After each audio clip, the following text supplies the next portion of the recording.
Yo, we back another Can We Keep It Real podcast. What's going on, everyone? And first, I want to thank the people that make this possible. Shout out to R&R Elite Recruits. Ronnie Roberts and his team doing his thing. Check it out, rnreliterecruits.com. Check out Mark Wright, a presidential award winner, Colwell Banker, Coastal Homes. Give Mark a call. And you already know my guy, Emerson Kilgore, 401 Strength and Fitness. If you don't dial 401, you're not dialed in. I'm going to bring in the hottest youth sports organization going across the country, man. Like, when you say voice reporters, they got reporters all over the joint. You got your boy, the professor. You got Wayne Matthews. You got to have the bad guy up in the house. What's going on, Voice Sports? What's going on, Mike the Rebel, a.k.a. You already know. Skip. Yeah. Yo, I seen Hood Skip. I said Hood Skip. But you already know. Let me get this music out of here. You can't have Rebella without putting a Rebel in it. You know what I'm saying? There you go. You know, but welcome, man. I got to get this music out of here. Give me 1 second, man. What's going on? That's just my little intro stuff. But how y'all doing, man? Welcome. Good. Great to be on, man. Always great to talk to you. It's gonna be on, man. I'm excited. That's right. So my audience meets your audience. Wayne, why don't you tell everybody who you are and what you do in youth sports? All right. Short version. Yes, I am Wayne the Voice Matthews of Voice Sports. I started off announcing games on the youth level 14 years ago. And about 8 years in, I decided it's time for this to expand. There was too many things that was coming up that I was turning down left and right. And I wanted a certain kind of broadcast. I know everyone typically looks for the super professional, Troy Aikman, Joe Buck type deal. I wanted something that would captivate because we're dealing with young kids and viewing our youth consistently everywhere just fit the bill. I started doing events for Diamond. I started doing events for many different Al Spears, a lot of different events around the country. And by my third year, I met so many great people along the way, like, breadcrumbs. And I looked up and I ran into some great people, including the professor here.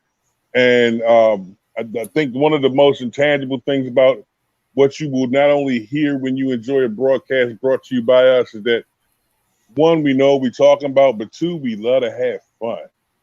So I think that's the one intangible besides I would dare to say unified passion between all of us. So it's continued to grow, and now I can safely say we're in 17 different states, the prominent ones in which, youth football is taking place. And I'm just happy at the growth. And this is just the beginning. That's what's up. Now, you mentioned the professor. Shout out to the professor. What's going on, my guy, man? I like that you rocking that Red Sox hat. You already know. We're gonna, I wanted to steal the professor's voice. I want to steal Samson's name. You know what I'm saying? The bad guy, because you already know in Rhode Island, I got to represent that. You know what I mean? Stay true to the culture. The professor, man, how you like being hooked up with Wayne the Voice Matthews, man? Tell the people how you met him and what you do at Voice Sports. Oh, man. Well, the short version of how I met Wayne was actually via internet. We have a mutual friend that we didn't know we had, which is Curtis Reese.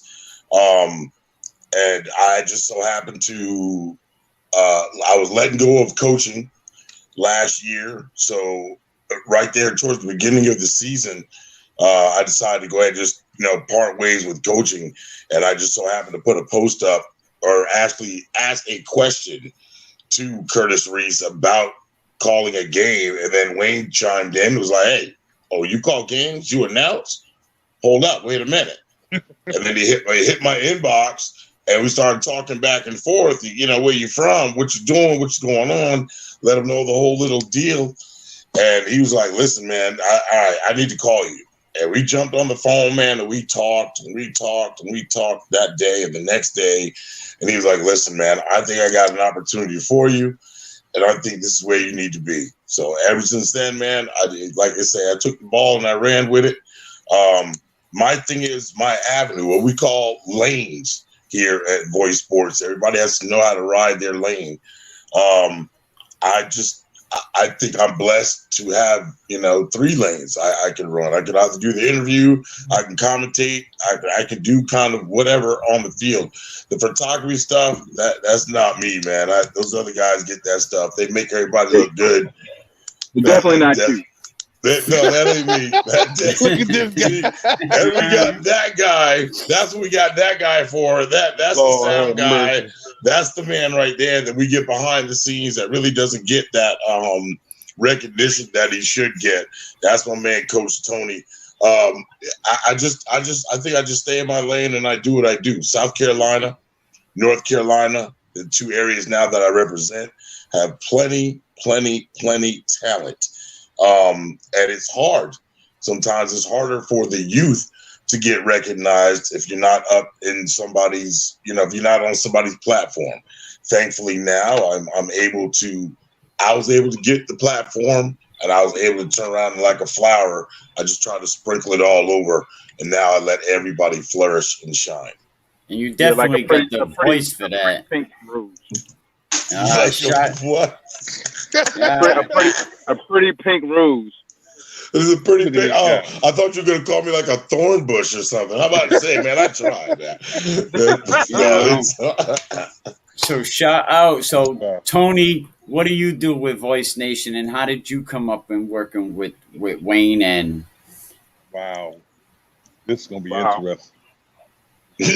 So I started as I've coached at Unity Thunder, so I met Wayne when we started with the SECFL as a age-based league. Wayne was doing the announcing. Me and Wayne kind of hit it off, and mostly it hit off. Him and my daughter hit it off because they 2 of a kind. And then, I just ran with it. Shout out to Roxy. Shout out Roxy. She keeps it real. Yeah. Hey, she got that trait. You got Mikey. She called it like she said.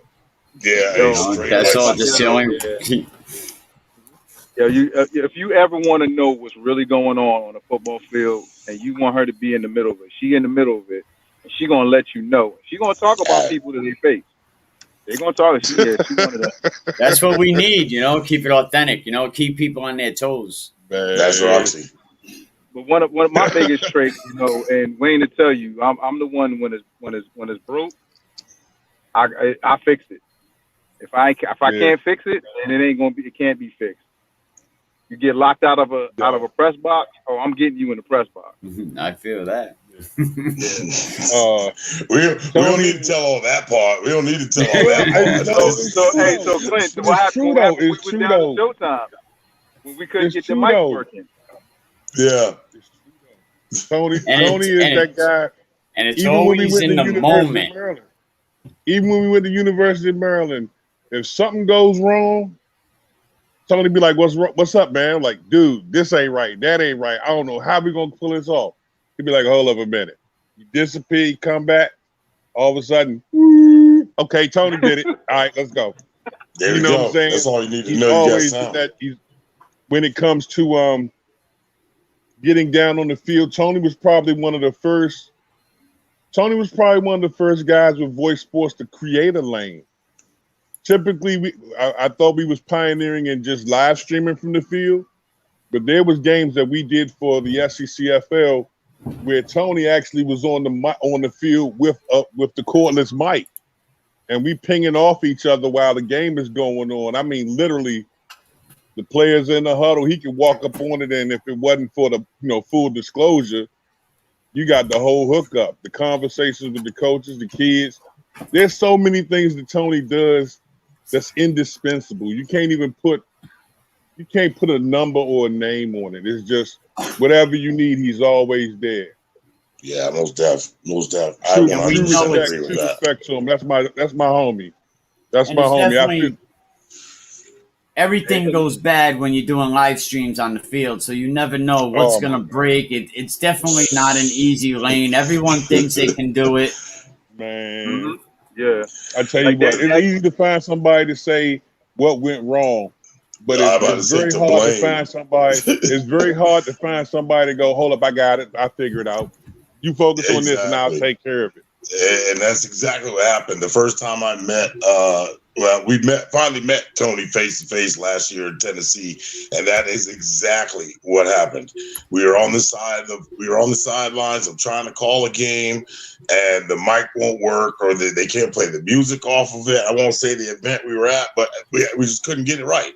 It was something minor, but because nobody else knew it, well, now here comes Tony. He's like, how come you're not playing your music? Well, my music won't play because of such and such. All right. What's wrong with the other mic? Well, my other mic won't play because of such and such. He's like, all right, take this mic. This mic works? Yep. Go ahead, go to work, do what you got to do. Give me a few minutes. Sure enough, not even end of the first quarter, I hear him talking on the other mic, walking on the field. I'm like, oh, here you go. He might as well hold that mic now because we about to have fun. Yeah. So, yeah, I definitely – we are definitely blessed, shall I say, the least to have Tony, man, because he is truly a blessing. Him and Roxy are an awesome addition to this team. That's one of the things. My wife called me MacGyver. She was like, every time some shit Black MacGyver. Black MacGyver. She's like, if you can't figure that shit out, she's like, then it can't be figured out. Like I'm gonna give you a for instance. Here's one for you, Wayne. Dryer not working, right? Everybody's flipping out in the house. Oh, the dryer don't work. The door don't stay closed. I'm looking at this thing and I'm closing it. I was like, yo, I told my son, go get my drill real quick. He's like, what are you gonna do? I said, watch. Man, I tightened like 3 screws and now the dryer works. He was like, how the fuck did you figure that out? I was like, something got to be going on. The door won't close. Something got to be happening. Facts, shit like guy. Those are the kind of intangible people that, like I said, you couldn't put that in a job description and get that out of somebody. That's something they had to love to do, they want to do, and I think Tony's probably been with me the longest. Mm-hmm. Really? Yeah. It's going on 6 years now, because we met when Chase was a sophomore. Seventh grade. The Chase was in 7th grade. Wow, time flies when you have fun. Yeah, your boy gonna be He's graduating this year. Look, yeah. Then Tennessee was a great place, I think, in a lot of different ways. The Showtime event, because this was the first time I actually had a conversation with R&B. And R&B's in here. Give me that smile. Come on. Look. That's right. And that was our next one, R&B. How did you meet Wayne the Voice Matthews, and what do you do for Voice Nation? Personally, I met Wayne. You don't probably remember, but the first time I met him was actually at Coach Mac's event in Fort Lauderdale. Okay. He does. But then at Showtime, I actually got to have a conversation with him. So like a full-fledged, like sit for a second and have a conversation. So mostly my daughter plays. So, and he has been a good advocate for her. So that was really like the connection was he was one of those people that she was always like, I gotta go see Matthews. And I'd be like, what? You mean Wayne? Yeah, I gotta go see Matthews. And I'd be like, okay, all right, go see him. So they, that's her buddy, she knows that. So it was kind of like, she is really funny about who she trusts and who she connects to. She's a pretty good judge of person too. So like if she is connected to a person and is that enthusiastic, I'm definitely gonna go have a conversation with somebody. So, that's kind of how that worked out. She was like, here's Wayne, let's go talk. So that's what we did at Showtime. And I'm really just getting launched here in Indianapolis, and there's so much going on for one person. I'm still trying to find my lane. But what I normally do here around Indy, what I've done for years is we used to run our own org, and I always did our marketing and media for them. So I do like mostly our videos and highlight reels. working on trying to get some better equipment currently, but it is what it is. We all have to start from our phone. I bet I'm sure I'm not the only one working from your phone. But, that's where I started. That's where I started.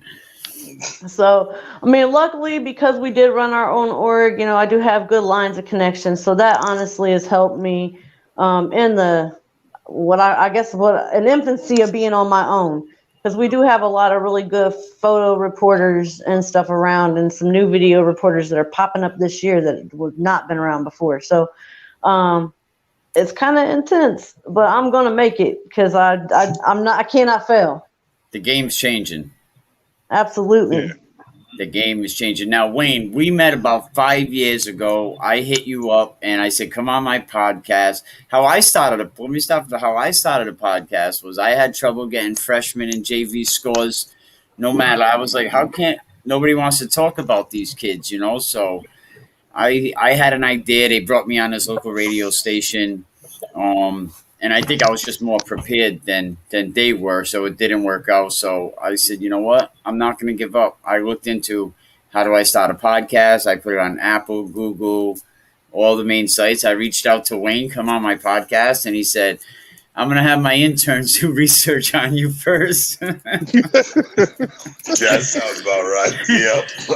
So then he does a Google search, and for pages and pages and pages, he sees, can we keep it real podcast? So he comes on, and ever since then, man, this has been my brother right here, man, when youth sports, and he knows if he needs someone to tell you how it is, I'm going to do that, man. I'll always back the coaches. I'll always back the kids and the programs. The administration, that's another story. I have no problem tearing into their behind. You know what I mean? It's beautiful, man. It's beautiful when you hear these stories. And again, the residual is you always hear passion. You always hear love and concern for the kids. Doing the intangibles that most people don't think about when you think of the youth sports realm. It's one thing to call a game. It's another thing to live stream it. It's another thing to handle the photography. There's another aspect that I think we all share as well is that whether we're behind a microphone or behind a camera, we all look and enjoy every opportunity to mentor any young kid we see, whether it's young or old, boy or girl. And in our areas and in our states, it's needed.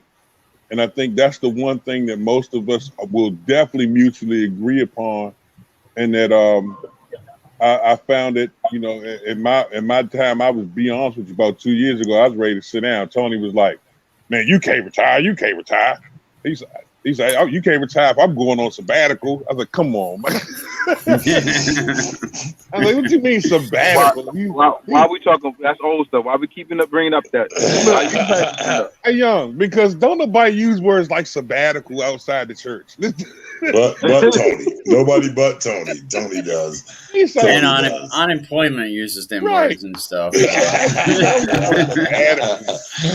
what's that mean? The church and the government? Yeah. Everybody gonna sit down. So I mean, it's just fun to be able to sit back and with great guys like Dino Bravo coming on, to have Samson in the mix. Can't forget Twilight, another ride or die from so many years.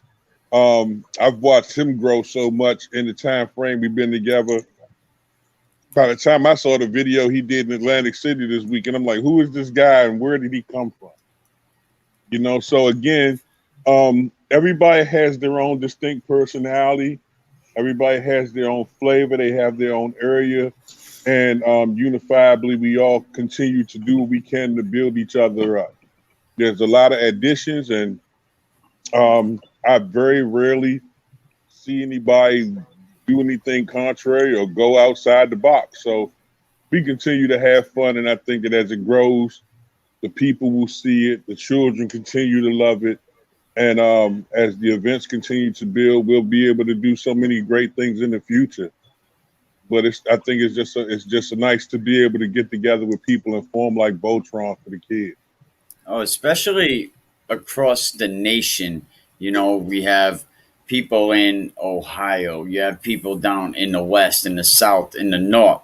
You know what I mean? Everywhere. Like you said, Voice Nation, you know, and I always say I rock with the nation, Voice Nation. You know what I'm saying? Because even when something happens to a kid that's football to me is family. I don't care if you're in Alaska, New Mexico. When the kid from the Lee Generals passed away this year, I was the first. I stepped right up, being all the way from Rhode Island. You know what I mean? Rest in peace to our brother.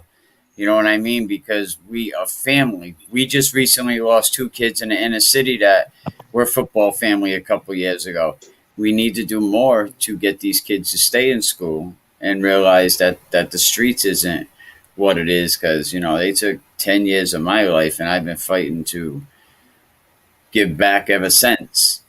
Right. Yeah, I think it comes down to a lot of times instead of you know, and the name itself, voice, is like we're actually giving people a voice here on the lab, and it's like with a lot of shows with Samson the Bad Guy and myself get together, do shows on Sundays.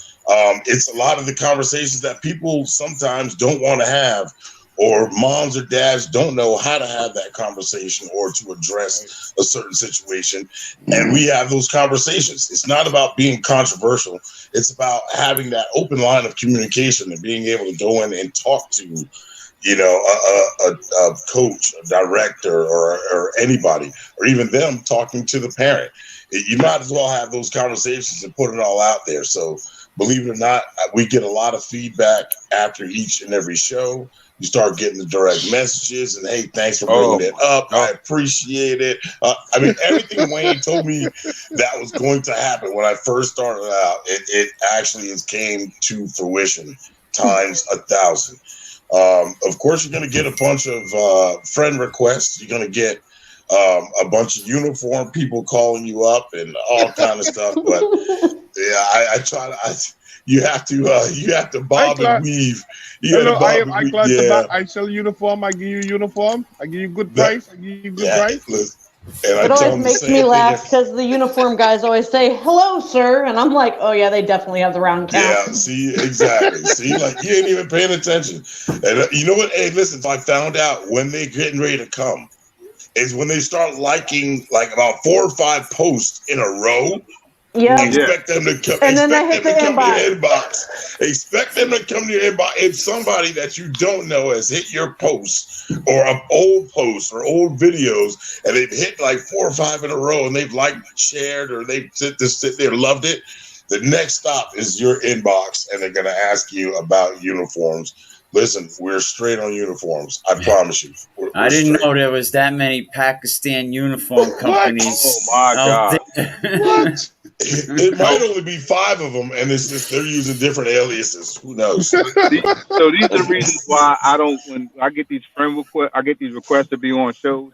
I can't get on y'all shows because it's made for TV. When I get on, because Wayne does it, Twilight does it. I haven't been on Clinton because I know he's going to do it. They always give me the questions that they know are controversial, and they know that I'm going to start. Am I right, Wayne? Every time I get on, look, man, I ain't messing with you, dog. I'm not even going to talk to you about business. Hey, that's right up my alley. I try not to stay controversial, but I end up like it just falls on my lap. And then once people know you talk about that, your inbox really fills up. I made one started. I did one interview with Wayne, and it sent the state of Maryland in an uproar. I said that we were going to merge with a certain team. Me and Wayne wasn't even off the call. We was on the call with 10 minutes. Yeah. And I want to say I got hit probably 1,000 messages about this. Like I said, I'm never. That's not an exaggeration. That's not an exaggeration. When I say the state of Maryland was in an uproar, I mean the state of Maryland was in an uproar. Like, how are you doing it? Why are you doing it? I'm like, look, man. I was told to go on the show and talk about it. Wayne was poking the bear, and I was trying not to give all the information. And he already knew. He already knew it because we had talked about it before I went on the show. Of course, he said, "Let me get him to say, yeah, you can't. You gotta That's try." what we do. That's what we do. I had so many things. I had something else I was getting ready to release because it was in the works, and I was like, man, I ain't talking to nobody about this one because the minute I said that one would have been, yeah. But it's been really interesting because, quite honestly, Mikey, when all of these things started in the beginning, I'm sitting here trying to deal with it and cope with it myself. Like, I could not explain to somebody that I wake up in the morning and cut my cell phone on fully charged. And by the time it finished buzzing and all the messages come in, it's at 60%. You would not believe me. So when I sat down and we started talking about it, at that time, Chris was with us, Sean was with us, Clinton came in, Tony was in. I noticed that as we continued to grow, there were more people that people could, reach out to and get answers before they came to me. That by the time I sat and had a conversation with Irby, I can't wait for her to get established because she brings so much diversity to what we already do, because no one is in Indianapolis. You typically don't hear about any of the kids there. It's a groundbreaking place, very similar to Rhode Island. Outside of the Boston team, the Massachusetts team that has been in FBU, you don't hear about anything in Rhode Island. No, you don't. Same thing. That you got New York, you know what I'm saying? It's 5 boroughs in New York. That so many people and so many players and so many coaches, there's so many things that go on that the television is not going to come to. And if you get out here and see some of these games and see some of these events, you be like, why is it ESPN here? Don't worry about it. We here. We here. So we created it and we built it, and I'm so blessed to sit back and see it grow and have so many great people around it. I think that is the greatest. I think that's the greatest acronym of it all, is that I could have 100 people here and it'd be chaos. But God blessed me with some great people that are passionate, they're true to the game, they love kids, and I can count on one hand how many times we disagree. And more times than not, it's about what team is going to win a game. It's never a lot of unnecessary drama type reality TV show series type stuff. So I'm looking forward to the opportunity of having a voice reporter show where all of us converge and we pick a topic and we go at it from our different areas and different perspectives. So to have you at the nucleus of it just makes a lot of sense. I don't know what happened to Samson. But last I knew, he was at the bodega. It looks like he was at the corner store. That sounds about right. Give me a zip. Hold up. Let me get one. The professor, what's going on with high school in your area? Are they playing? Any kids that recruiters might want to keep an eye on? Most definitely. There's plenty of talent down here in the Low Country, what we call the Low Country in Charleston, South Carolina. It's on the edge. I was just talking to Wayne earlier about the same thing.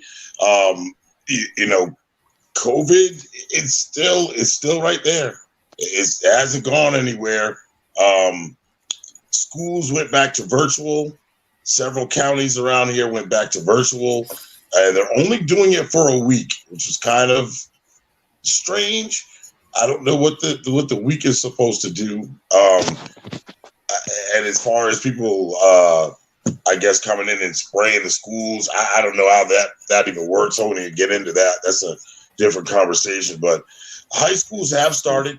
Everybody's trying to find, what seems to me, everybody's trying to find somebody to play. Because if you set something up a week or two in advance, and then all of a sudden you hear that, knock on wood, a team goes out because a few players have COVID, and now everybody's shut down. Well, now this team has to quickly scramble to try to find somebody to play. So it's getting kind of interesting. You have 5A schools that kind of just reach out and like, listen, we'll play anybody. Well, a 2A and a 4A is not going to play a 5A school because they already know what's going to happen. Some might, but it's shown in the past that really, really doesn't work out well at the end of the day. So it's kind of on the line, Mikey. It's on the line. It's really on the line. But thankfully, some are able to play, like we talked about last year. Even some seniors. This one here. Even some seniors. I feel bad for them if they're going to be a senior at the end this year, and they're not able to get out there and play. Well, it's crazy. It's crazy, and I know it's got to be heartbreaking, but. I hope they have their film and have all their stuff out there because they're definitely going to need it. And the other thing, like, they really have to have them grades 9, 10, 11, and 12. I'm seeing a lot of kids, they get into that point and the colleges are like, you should have done a little more. Now we're going into week 1, and now we're seeing kids getting not eligible because of they failed off last season, which was a virtual learning season, and they didn't do summer camp. But should these kids be held? I mean, I'm kind of in the middle here. I don't think I want them to play football, and I don't want them to be ineligible for something they didn't do last season. My question is, why weren't the coaches brought into this sooner instead of you got a week to go and your kids are not eligible? Well, because I don't think that's a coach's subject or area. That's more scholastic and academic, and that's more something that the school board or the powers that be control. The most the coaches can do is supplement whatever's going on their end. But I would like to hear. I let R&B answer it. I don't want her to be so quiet in the corner. I was just listening, absorbing. That's what I do. Listen and absorb. Yeah, it's all good. But dang, I done lost my track. Where were we at? So I was pretty much saying that kids are being ineligible. We're going into the week 1. They're being ineligible for failing off last season, even though they had all summer to do summer school. Yeah, virtual. They didn't do it. Should they be held accountable because COVID was a screwed up year? The system failed itself. The virtual learning was horrible. So and the coaches, why weren't the coaches told? Because I think if the coaches were told, they could have got on the kid. Like a friend of mine said, I was doing all off-season conditioning with this kid. He would have been on the benches doing his schoolwork. So are we throwing it at the parents? Okay, so here's the thing. Not every kid, we got to have personal accountability. If we're talking about high schoolers, you're in high school and your grades got to be right. And can we really use COVID as a crutch, as an excuse? What happens in college when you got to take a course and the only course, this specific course that you need to graduate is only available virtual? Are we going to use that as our crutch? I mean, I know when I took college classes, there were certainly some of my classes that were required for my degree that were only available online. So where's the accountability? And are we throwing it on the parents like you should hold your high schooler accountable? Are we throwing it on the coaches? I realize that kids need guidance, but at the end of the day, we're talking about kids that want to go D1. We're talking about kids that want scholarships. The book's got to be there. You have to hold yourself accountable because there's a lot of kids in this world that don't have somebody else to hold them accountable. Oh, no, you're absolutely right. Should be cut from a different cloth altogether if it's going to be like that. I totally agree with R&B. If you're that D1 player, you're already up there. Obviously, we've looked at your schoolwork already. There should be no slippage. You should be responsible for what you're wanting to do, what you're trying to do. I got a kid in the house going for an Eagle Scout, and he struggled academically last year. And, he made it through, but virtual was hard for him. But he's, working on an Eagle Scout on top of, COVID and all the things that it went through. And he lost his senior year of football due to a shoulder injury too. So COVID was rough on him. I would say for the most part, Mikey, if we start giving these kids excuses, then we might as well go ahead and give them a bunch of them. That's right. Make moves, not excuses. Saying that I struggle with virtual learning is no different than a kid coming to you saying, "Well, I didn't pass class because the teacher didn't like me." But should we not? At the end of the day, that still has to be a requisite. The one thing that you will see across the board with a D1 athlete is that they're a D1 scholar first. That's never going to change. Whether their knee is busted or they're in 100% perfect health, the grades are going to be a mandatory. So I understand what you're saying from a perspective, but let's have some compassion about it. Maybe some can have that leniency. Those ones that maybe didn't have access to a computer, I get it. The ones who, I guess, didn't have the laptop or the mandatory laptop or whatever the case may be, I can see that. But if you had the computer, you had a chance to check into enough of those classes to get the work, come on, bro. It's an email. Type it out, right. Kick it back. At least you gotta do. But now these kids don't have a fifth year, and I understand they got to be held accountable. But if we leave a kid back 1 year, that throws off his entire future because he made an error. So should we throw I'm just saying, should we throw these kids a lifeliner? Yeah, considering maybe so, all the circumstances, because you need all 4 years to make it to college now. That would be case by case, and somebody would have to run through it with a fine-tooth comb to get that resolved. So why not do what we're doing now is reclassing. Everybody want to reclass, just reclass. I mean, the kids is reclassed already, so it would be a second or third time. Is that allowed in high school? Reclasses they've done. I've had that issue here in Pennsylvania. Quincy! Kids at the fifth grade level. Oh man, the whole gamut of the butthead crew is in town now. The whole butthead crew is here. Coach Twilight, the Pennsylvania bad guy himself. Bad boy himself, yeah. I'm just saying, I got parents already reclassing their kids at the fifth grade level. I mean, will it happen? Yes. Now, if these kids are seniors trying to get into college, yeah, let's give them a chance. But the rest of these kids, they got their chances. These freshmen are coming in. So you got to utilize what you got. You got to utilize the tools that we're going to offer you to help you get into school. Now, if you're not trying to take these chances and utilize your opportunities to get into college, then what are we doing for? Now, the funny part is the NCAA did give an extra year of eligibility to the seniors and those ones that were already in school. Now, it's the 11th, 10th, and the 9th graders. Yo, you got to eat that. And that portal is full. Like, I'm seeing D1 kids transfer to Division III programs. Not saying there's nothing wrong with Division III programs, but I'm seeing, like, kids that were supposed to go to Michigan because the portals – there's like 1,200 kids in a portal the first week because of these kids all getting an extra season. Now, these are college, right? Yes.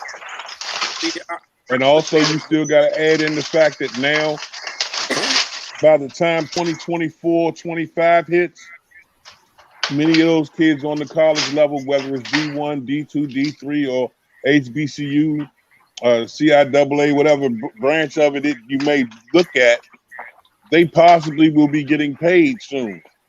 So now the ante is up because not only does your grades need to be right, but the talent aspect has to be there because you're competing for a position.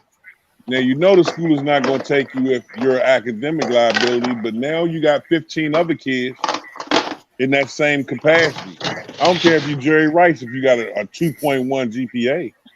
You're going to run into some type of adversity. So, again, the networking and the ability to have that connectivity comes from somebody being able to speak on your behalf to these coaches. And that's another capacity that many of the voice reporters here will be able to have soon.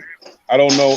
I'm not sure if Quizzy started getting questions like that, but I know Tony gets questions all the time about kids prior to them going to, college or what have you, and writing referral letters and what have you, such as I have.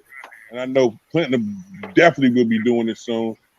We become the spokespeople for what they are and add to their character profile. Now, I know a lot of times you watch any one of our shows, we address more so the parents and the community for their conduct within the bleachers and then within the game format, because they're also part of the character profile. They're not just recruiting your son, they're recruiting you and your habits as well as your economic and financial background. So all of these things play a part. You may want to repeat that one more time.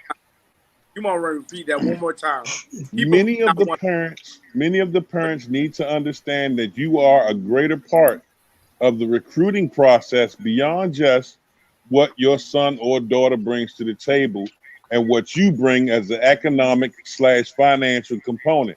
They're looking at who you are and the way you are, because when you don't want a bunch of ruckus people in the bleachers. These students will potentially be alumni. Those unions become something special that they care about. If you have the attitude of cussing out the coach because your son ain't getting enough time, those type of things you need to address on the youth level before you get to high school, where you're gonna find out how those repercussions come back to haunt you. Because now those same coaches that you chewing out are the same ones that are sitting here either speaking on your son's behalf or writing on your son's behalf, and you're a part of that equation. Amen. Shout out Coach Twilight. To say that again. Pennsylvania. Coach Twilight, what's going on in high school in your area? Any kids that are really gonna stick out this season? We got a few prospects. Mario Easley, Bishop McDowell, number 5, is already committed to ODU. We have Camille Foster, which I deem the playmaker. He is also going to be either Akron or ODU. We also have the Tajay Brody's. He's saying he's going to commit after the season. I don't know why, but that's his choice. But like I tell most people, if you're not committing by your junior year to your D1 prospects, it's more or less D2. Mekhi Flowers is already committed to Penn State. He was at the Stilton High-Spire High School. Also, he's now attending Central Dauphin East, where he has Tony Powell, the quarterback, who's also be attending, hopefully, looking at West Virginia University. Now, these are great athletes. I'm digging more into their background, into their grade point averages, and see where they're at. Also, we have a lot of up-and-coming stars, which is Alex Irby, is a 4-star athlete from 24/7 Sports quarterback. You have the defensive tackle, Andrew Irby, his twin brother. Phenomenal kids. I love it. Hey, Clint. I love it. Yeah. Hey, Clint. That's Twizzy. I'm about to say, you see, he's back. Twizzy. That's Twizzy. He's back. Hey, Mike, Mike, I got one better for you. Hold on. Mike, next Friday, game of the week in Maryland. Good Counsel versus St. Francis at Good Counsel. Okay. I'm going to have to definitely check that out. Good Counsel versus St. Francis. This is what I'm saying, talking about national football. You going to that, Ray? What's up? I'll be there. I'm there. I'll be there. I got sideline. I may have sideline access to St. Francis. Hey, look, you hear your man talking all cocky, Brody, about this joint. He ain't said nothing about that 42-0 unity put out there last week. It wasn't 42, wow. Wayne. It wasn't 42. It was 48. It was 48. Oh, excuse me. Yeah, it was the scrimmage that was 42. The scrimmage was 42. They dropped 48. They dropped 48 in the Krispy Kreme out there for real. Yeah. How many teams? The 12 you put up 42. And this dude in Frantic City. Man, Twizzy in Frantic City more than me. I'm trying to figure out how that happened. Unbelievable. He's in demand. Well, Mikey, what lifeline? And I know earlier you were speaking on it. What lifeline would you want to give to the student athletes if there was an avenue?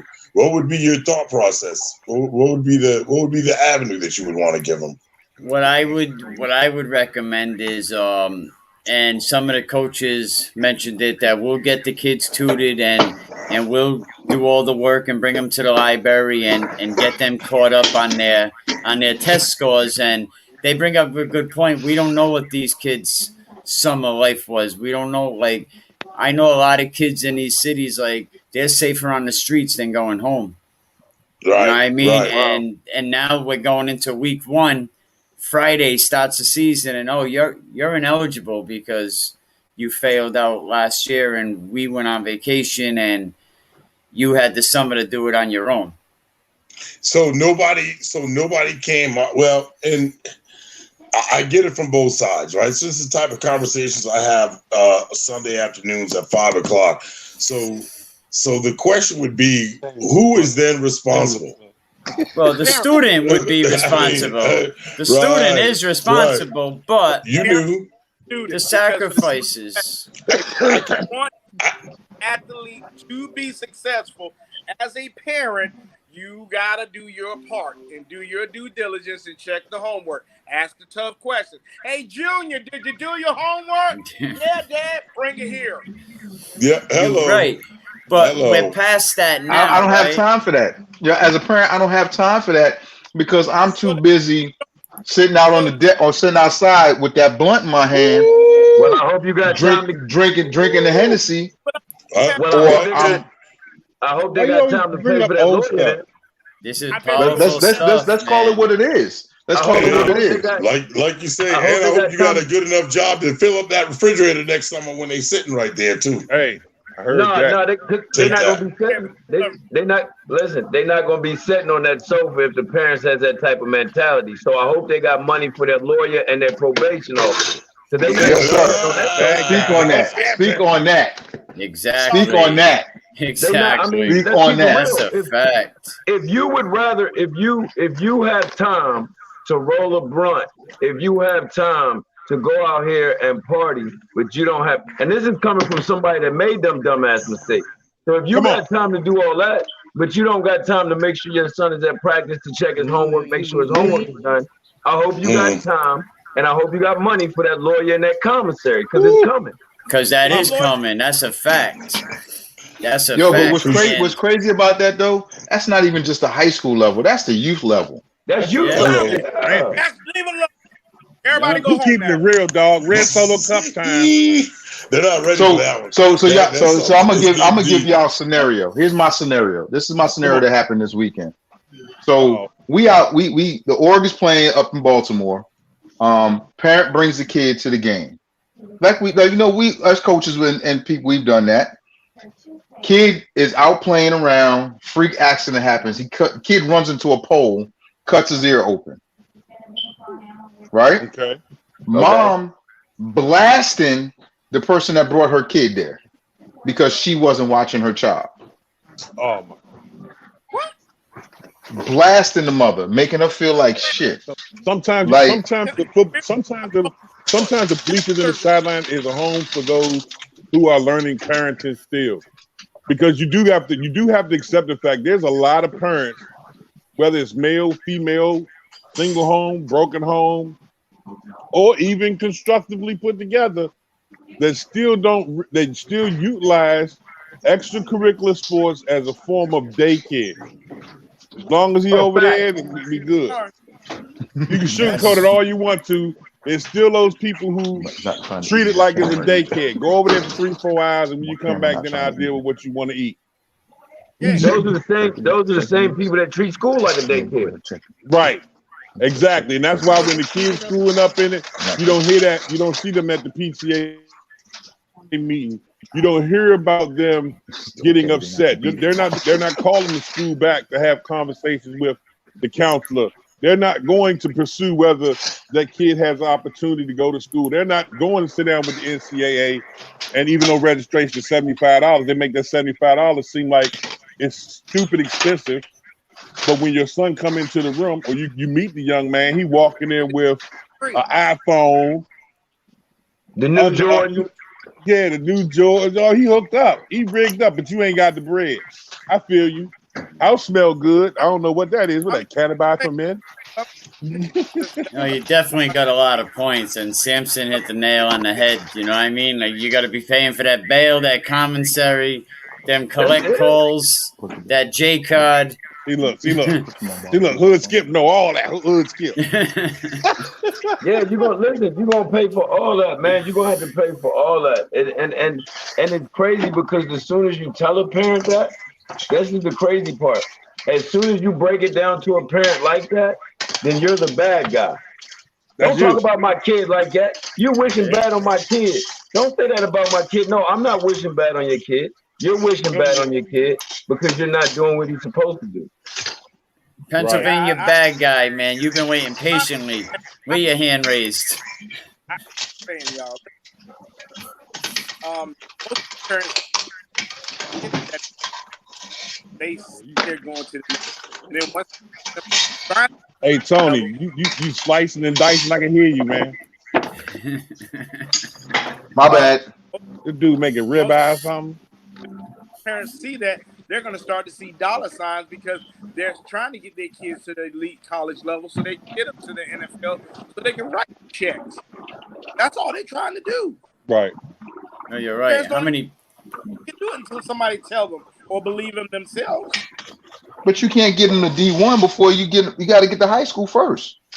But that's the coach's problem because the coach is supposed to check on the grades, not the parents. Sorry, no, I disagree. It's twofold. I believe both parties should be concerned because you're still talking about a minor. Even in high school, they still have minor mentalities. So it's a responsibility to be shared by the coach and the parents. Because if one drops the ball, they should be able to inform the other. But if the school's not informing anybody, right? How does the coach or the parent know? Well, the parent should know because as a parent, you should know what your kid is doing. You should always know what you. Yeah. I know what he's gonna be doing every minute of the day because I can pull it up on my phone and say, "Oh, how'd you miss that assignment and didn't tell me about it?" My fault. I didn't check. These schools have prepared these parents with such thing as Power Schools on their phone, in their computers, to check their grades daily, hourly, minutely, if that's a word, to make sure they're staying on top of it. He said minutely? Coach. Lord have mercy.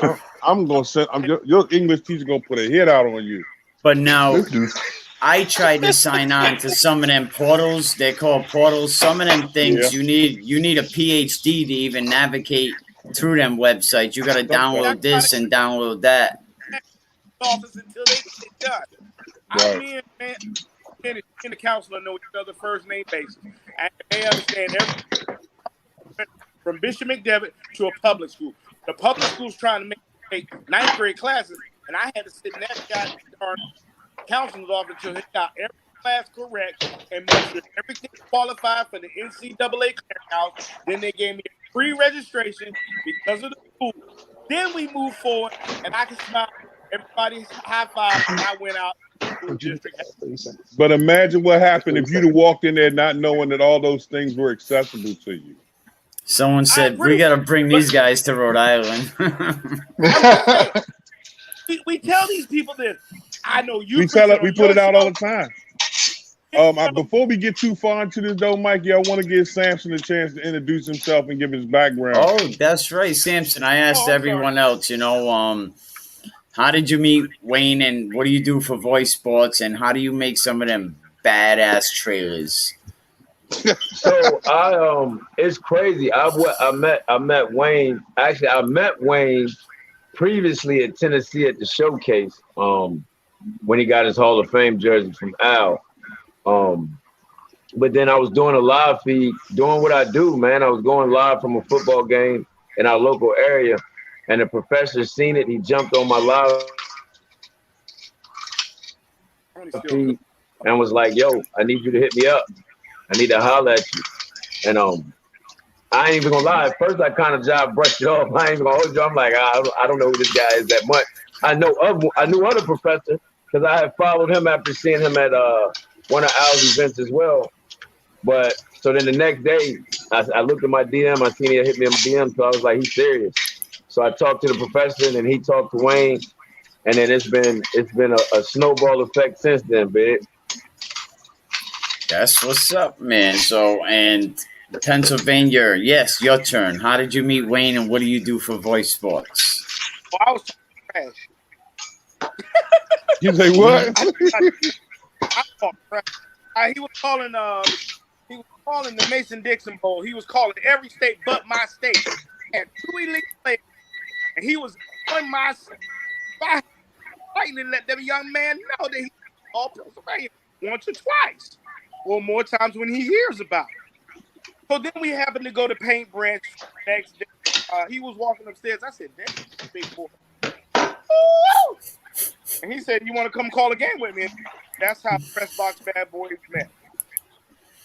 I seen you at the Maryland game the other day with the New England Intruders. Them referees were, and them were Rhode Island kids, you know. Them referees were funny.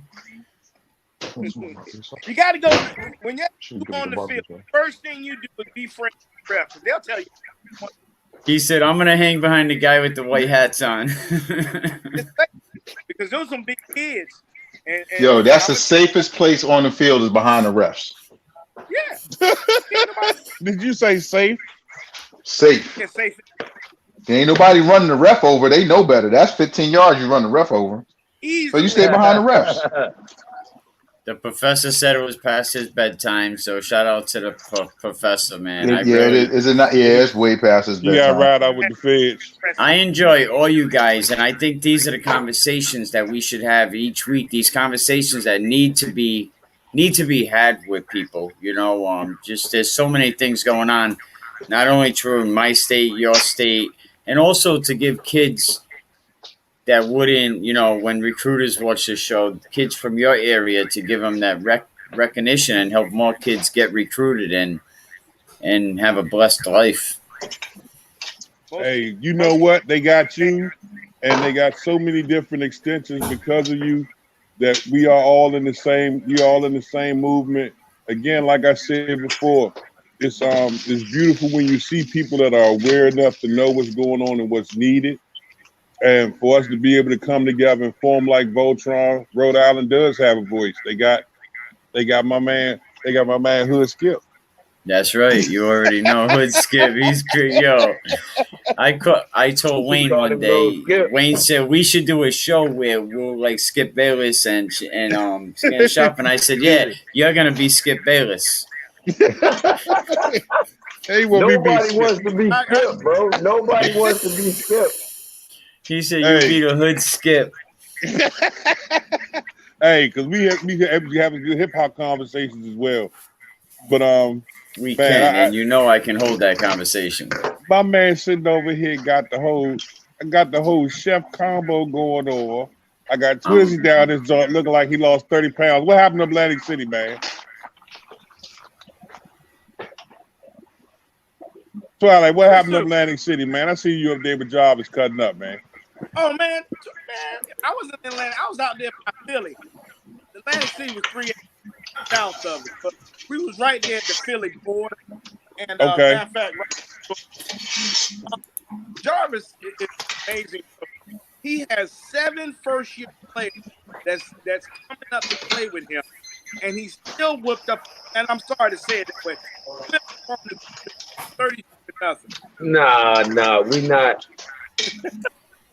No. Jarvis' intensity is something to hold when watching him coach. We're not gonna do that. But yet and still, he's so intense when he talks to them.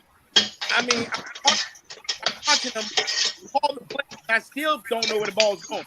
I'm right there by the reps. Yeah. Okay. And I'm thinking it's going to the right, and he went left. That's his name is David Copperfield. That's his name, Jarvis. Let me ask you guys something. Bishop Sycamore, it kind of went away. What do you guys think of that situation? Oh my God! Why did you bring that up? I was ready to go to bed. Ironically, last week I had a chance to have a conversation with Minister Peterson, and we were going to set up an interview where we were going to talk candidly on the show. And that conversation was unable to be held for various reasons beyond our control. Because they ain't want the truth. They ain't want the truth. So, the opportunity to have that kind of conversation just lends to all of the different articles that I'm pretty sure that, and you probably, I just put you in the group today, but when the word went out that we were going to research the school and the whole issue, if you saw how many articles poured into just the horseman line, I think I had everything but the man's birth weight at his age, whatever his weight was at birth. He had everything. I wanted to give the man a chance to speak and tell us what's going on with it and why all of this is going on. And I think it's best to just leave it alone because of the way the legal representation has to step in and intercede for so many different things.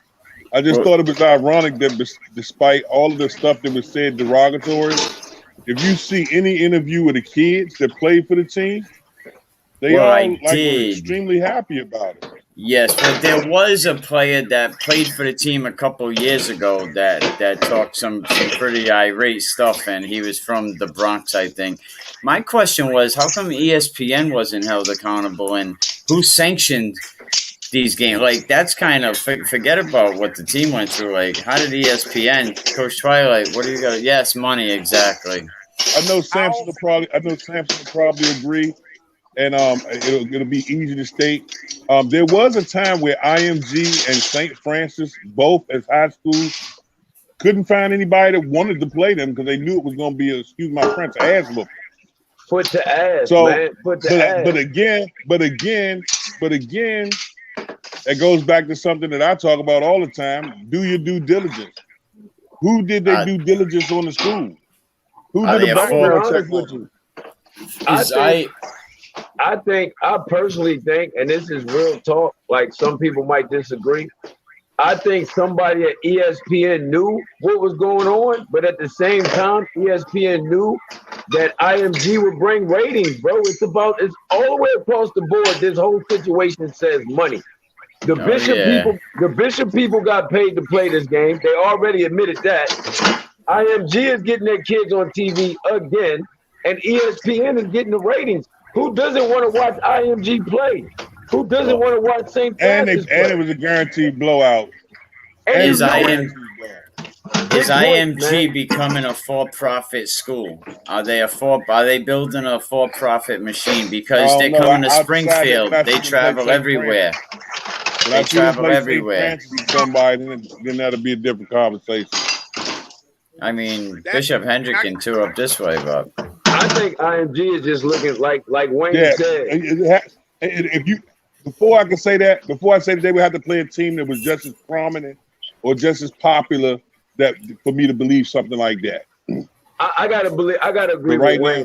I think it's a situation where IMG was like, you know what? We don't even care who it is. We can't get games as it is. We're gonna go ahead and play this game. I mean, but they are traveling all over the country playing. Oh, yeah, definitely. It was all about money. ESPN, Stephen A. Smith, Snitch, he was at the top of the poll. Oh, Lord, they go Skip. Come on, Skip. Not the Stephen A. Smith. Not the Snitch. Oh, you know, I've been bamboozled. That's the second time. I can't either. Like, I remember the story when he wrote the newspaper about his coach, and the whole campus wanted to really kill him because the coach wouldn't play him. So he said that the coach was sick of something or was kind of hurt, and he wrote this whole story. And then the coach actually had his back still. Yeah, he's a dirtball. But I want to thank player. One of his signature socks.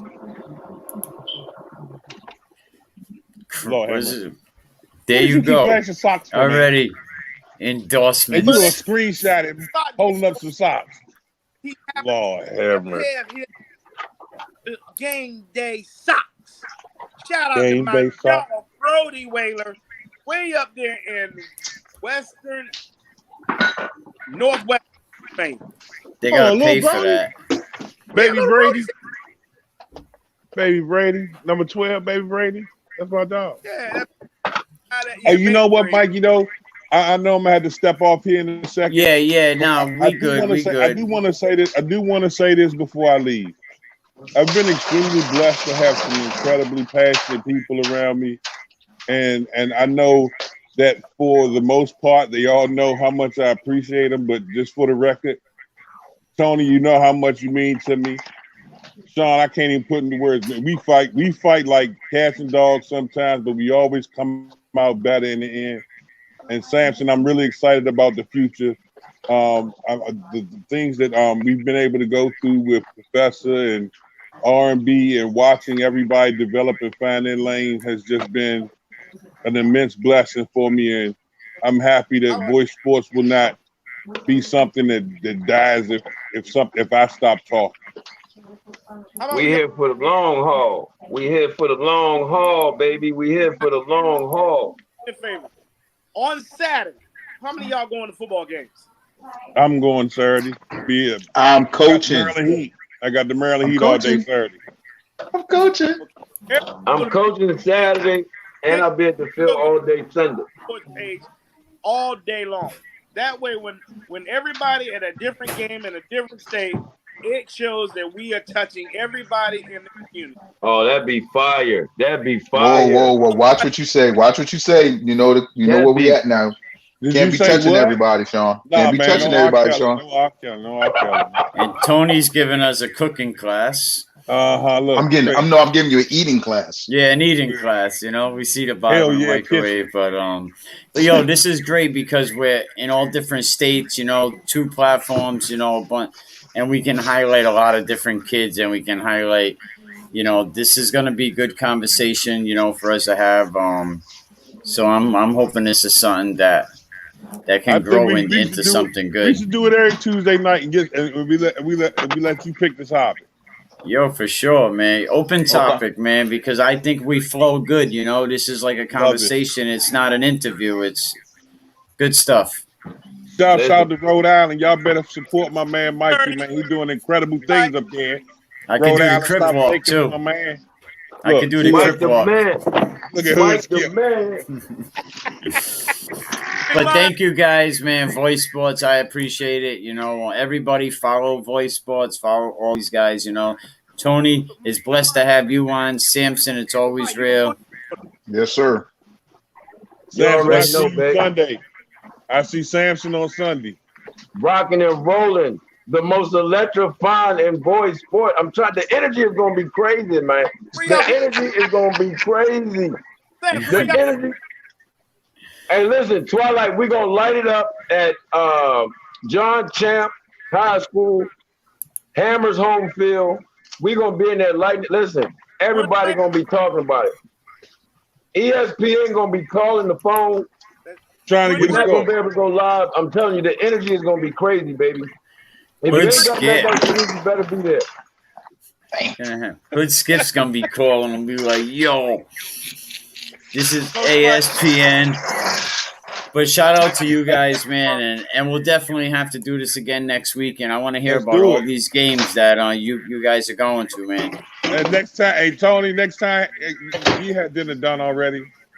Yeah, it's done. I'm just eating. I just got in from practice, man. He said we get an eating class. Look here, I was hanging out with the Monstars this week tonight. Yeah, man. No glizzies on the show. No glizzies on the show next week. Oh, Glizzy King, no Glizzy. At a high school level, for still high rollers, I'm very proud of Andrew Irby. He's got a lot of kids in the D1. He's going 2 state titles, working on number 3. Hey, shout out to Mr. Coach Irby. He's really about. All right, this is Twilight. I see y'all tomorrow night, 8:30. Tune in, Twilight Zone. Question you want to ask: are you people really testing these kids with COVID? I heard some things. Y'all know I heard it first. So we're going to ask that question. Y'all really That's bad, or you playing them because you want to win? You coaches don't ever surprise me. Yo, that's Wow. you guys have a excellent chemistry, a good crew, you know, and I think Wow. with Samson coming on board, you know what I mean, the professor, Tone, like you guys are killing it. You're killing it. Just happy to make What it. is K Slade killed the game? I gotta give a Yes. quick shout out. I gotta give a quick shout out to the three VA teams. I gotta give a quick shout out to the 3 VA teams that made the Washington Post top 20. I gotta give a shout out to Unity Reed, 2-0, Freedom High School, 2-0, and Broad Run. They scratched that top 20 for the Washington Post. So salute to them teams for representing VA, baby. Dopeness. That's what's up, man. But thank you guys, man. It's been awesome. Tony, Samson, Wayne, we'll do this again soon. Wayne, I'll be tuning into your next show. Who shows on next? 11 a.m. tomorrow morning. We bringing it back. The first youth sports morning show representing. You got voicemail tomorrow morning, 11 a.m. They calling me. You got the Twilight Zone. There is. And you got Coach Twilight tomorrow night. We got a lot of good stuff going on. Samson, you Thursday, right? I'm Thursday, baby. There it is. Hey, Wayne, I have a schedule by Friday of Unity games for the year. Thank you. Let's make We that got happen. 5 home games. Hey, bro, we got 5. And Tony, you can come on the podcast and talk about the Unity if you want, whenever you want, man. I don't just show Rhode Island love, you know what I mean? We football family. We under the radar right now. I feel we you. just be trying to get first downs, man. It's hard to get first downs, man. No 40 points, nigga. Stop being you being modest. Yeah. That's like St. Ray's up here. They got like 4 FBS players, and I think they're gonna come snatch people's souls this year. Moses Muse, keep an eye out. I think he's gonna be the best player coming out of Rhode Island. He was as a sophomore. The kid is he's a tank, and he could play 22 positions. Hey, Samson got off already? I wanted to ask him a question, but he already got off. Yep, yeah, I think Samson bounced, but Hey, Wayne, yep. they real quick before we get off, they stuck us in the 2nd division in Mid-Maryland. Is he still there? Wayne looked like he paused. Yeah, he might have fell asleep. All right, man. It was good talking to you, brother. Yeah, for real. Shout out to you guys. Shout out to all the Maryland football teams, you know, and just keep doing your thing. Let's keep some of these kids, you know, try to keep them playing football, keep them off the streets. Absolutely. All right, thank you, All right, Tony. man. I'll talk to you soon. Bye. All right, man. Have a good night. You too. Voice Nation, man. That was the Voice reporters that came in, man. But a big thank you to our supporters, R&R Elite Recruits. Go check R&R out. Over 3,000 schools. Definitely big shout out to 401 Strength and Fitness. Give Emerson a call if it ain't 401 you are not dialed in. And a big supporter to Mark, right? Coldwell Banker Coastal Homes Presidential Award winner. Give Mark a call at 401-787-5203.